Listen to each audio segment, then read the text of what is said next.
వే gold trusted gold buyers మీరు తాకట్టు పెట్టిన బంగారాన్ని విడిపించి ఈ రోజు ఉన్న మార్కెట్ ధరకు కొనబడను. భద్రాద్రి కొత్తగూడెంలో భూకంపం వచ్చింది. రిక్టర్ స్కేల్ మీద 3.8 తీవ్రతగా నమోదైంది. ఇక స్వల్ప భూకంపం రావడం జరిగింది. తెల్లవారుజామున 2:26 ఇక కొత్తగూడెం, పాల్వంచ, భద్రాచలం, బూర్గంపాడు ప్రాంతాల్లో భూ ప్రకంపనలు చోటు చేసుకున్నాయి. ఒక్కసారిగా భూమి కదిలిపోవడంతో స్థానిక ప్రజలు భయాందోళనకు గురయ్యారు. అర్ధరాత్రి ఇళ్ల నుంచి రోడ్ల మీదకి పరుగులు తీశారు. ఇక ప్రజలు భయాందోళనకు గురి కావద్దంటూ అధికారులు అయితే సూచించడం జరిగింది. మరొక వైపు ఎటువంటి ప్రాణ నష్టం కూడా జరగకపోవడంతో ప్రజలైతే ఊపిరి పీల్చుకున్నారు.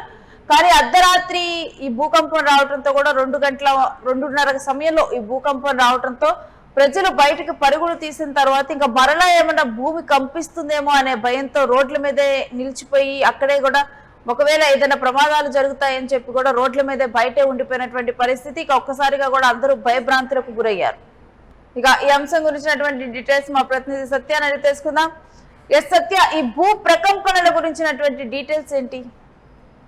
నేను ప్రధానంగా భద్రాద్రి కొత్తగూడెం జిల్లాలో సంభవించినటువంటి భూకంపం వల్ల ప్రజలు ఒక్కసారిగా భయాందోళనకు గురవడం జరిగింది.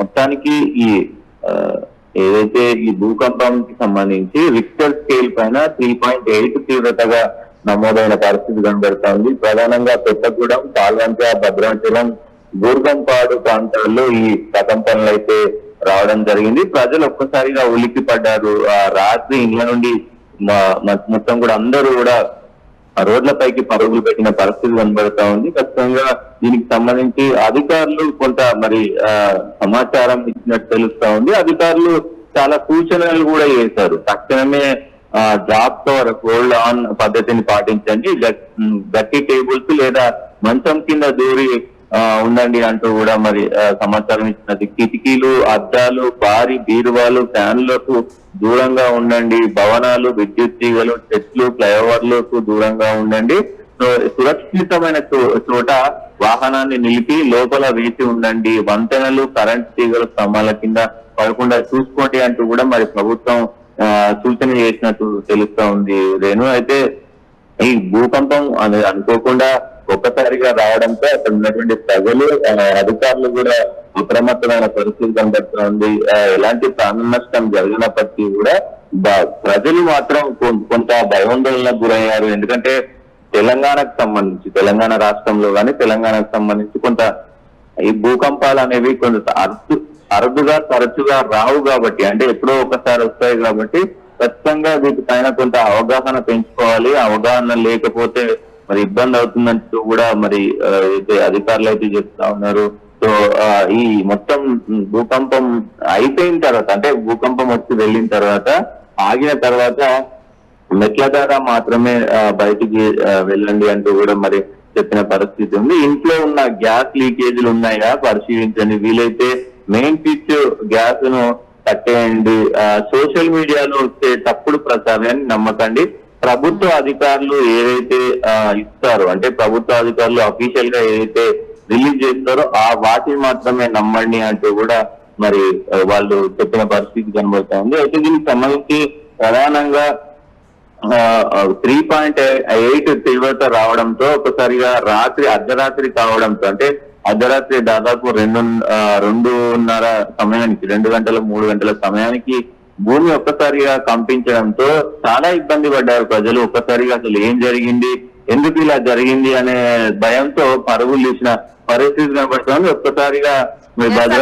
అధికారులు అంటే ఈ భూకంపం అంటే ఒక స్వల్ప స్థాయిలో వచ్చినట్టు తెలుస్తుంది. ఒక్కోసారి అంటే వచ్చిన మరికొన్ని గంటల్లోనే మరొకసారి కూడా భూమి కంపించే ప్రమాదం ఉంటుంది. ఇలాంటి సూచనలు ఏమైనా కానీ చెప్పడం జరిగిందా, లేకపోతే ఇప్పుడుతో గండం తప్పినట్లేనా? ప్రధానంగా అంటే సూచనలు చేశారు నేను, అంటే తీసుకోవాల్సినటువంటి జాగ్రత్తలు, అనుకోకుండా వచ్చినప్పుడు తీసుకోవాల్సినటువంటి జాగ్రత్తలు ఇవన్నీ కూడా చెప్పారు. అంటే భూకంపం వచ్చి వెళ్ళిన తర్వాత ఎలాంటి జాగ్రత్తలు తీసుకోవాలి అనేది చెప్పారు. కానీ ఇప్పటికైతే మళ్ళీ వస్తుందని మాత్రం ఎక్కడ అధికారులు అయితే సూచించిన పరిస్థితి కనబడతా ఉంది.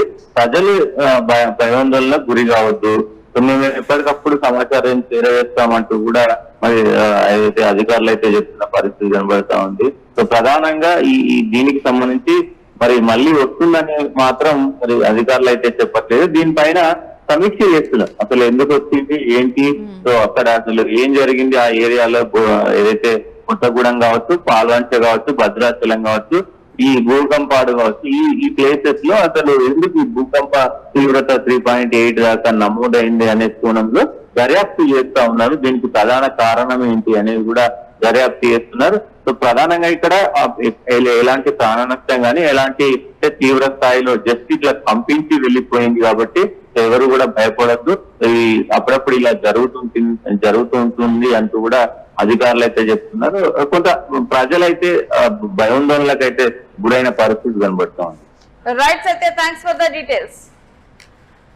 ఇక స్వల్ప భూకంపంతోనైతే జనాలైతే భయపడ్డారని చెప్పాలి. ఒక్కసారిగా అర్ధరాత్రి ఇళ్లలో నుంచి బయటకు వచ్చారు. కొత్తగూడెం, పాల్వంచ, భద్రాచలంలో, బూర్గంపాడు ప్రాంతాల్లో ఈ భూ ప్రకంపనలు అనేవి చోటు చేసుకున్నాయి. ఇక అధికారులు అయితే ఇక ఒక్కసారిగా తెల్లవారుజామున 2:26 రావటం అయితే జరిగింది. ఈ భూకంపం రిక్టర్ స్కేల్ మీద 3.8 తీవ్రతగా నమోదైంది. కాకపోతే అసలు ఎటువంటి చర్యలు తీసుకోవాలి, భూకంపం అనేది వస్తే ఎప్పుడైనా కానీ ఎంత అలర్ట్ గా ఉండాలి అనేటువంటి సూచనలు అయితే అధికారులు జారీ చేశారు. ఒక టేబుల్స్ వీటి కింద కూడా, ఎందుకంటే పైన ఉన్నటువంటి వస్తువులు మీద పడే ప్రమాదం ఉంటుంది, ఫ్యాన్లు ఇవన్నీ కూడా ఊడి మీద పడే ప్రమాదం ఉంటుంది. కాబట్టి ఏదైనా చెక్క బల్లల కింద వాటి కింద తల దాచుకుంటే మంచిదని ఈ రకంగా కూడా పలు సూచనలు అయితే చేయటం జరిగింది.